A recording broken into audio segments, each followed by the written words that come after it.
kadalasang favorite bonding moments nyo together with the birthday celebrant? Siyempre, bago ang lahat, dito muna tayo sa simula ng event. Ang pagpasok ng birthday celebrant. Siyempre, at ating babatiin ang isang napakalupet na. Mamaya na yun kasi sasayaw pa sila. O, diba? Panoorin nyo na lang muna at saka tayo dadako sa birthday wish ni ate at ni mami. Ano pang hinihintay nyo? Manood na kayo. Salamat!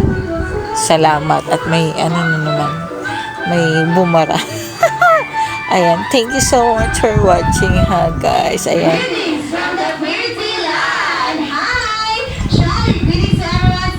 So, andyan na. At binuksan ang pinto at babatiin na si Malia na happy birthday. Next naman. This is your birthday lawn party.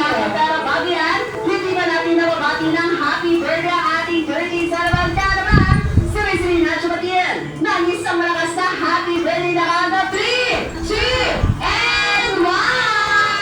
Happy birthday, Malia!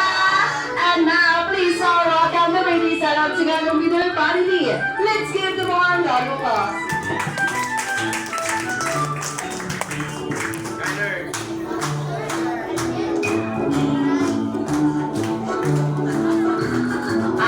Sila para makalaman natin lahat. Ang ating birthday celebrant na si Malia together with please remain standing para sa ating opening prayer to lead by Ma'am Cindy. Ano kayo yung mga kadalasang favorite bonding moments nyo together with the birthday celebrant?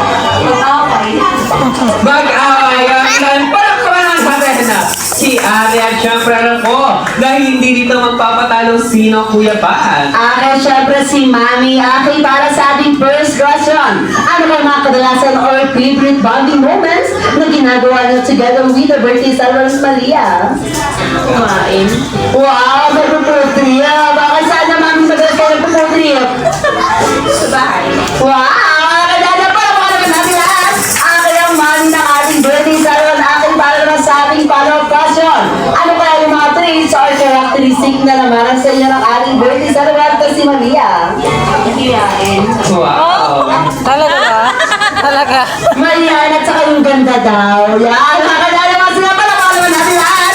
Akin ang Mami ng ating birthday celebrant. I'm sure ako hindi magpapatalo sino kaya si Yes, of course, Kepat. Siyempre, ang ating birthday celebrant kaya naman Ate Malia para sa ating question.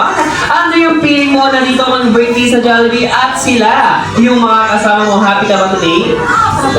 Wow! Dahil happy si Malia, rate mo naman 1 to 10. Gaano ka kasaya? 1 is the lowest, 10 is the highest. How are you? 10 over 10. Kaya naman, once again, palakpakan naman natin ang family ng ating birthday celebrant. Tama ka dyan pala siya, pero hindi ba natin nakakadaan ng happy birthday ang ating birthday celebrant? But here at Jollibee, Sir